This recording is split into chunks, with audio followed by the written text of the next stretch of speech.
Hello! This is our first day in London. So from Milan, merong 1 hour and 55 minutes ang naging biyahe namin.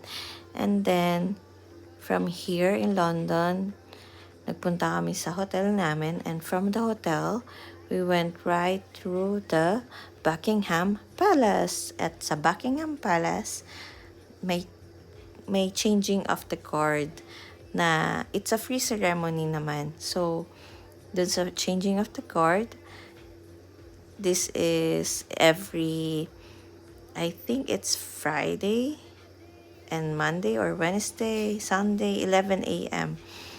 So, that maaga kayo kasi ang dami talagang tao dito. So, it's better you arrive early kung gusto niyo ng magandang pwesto.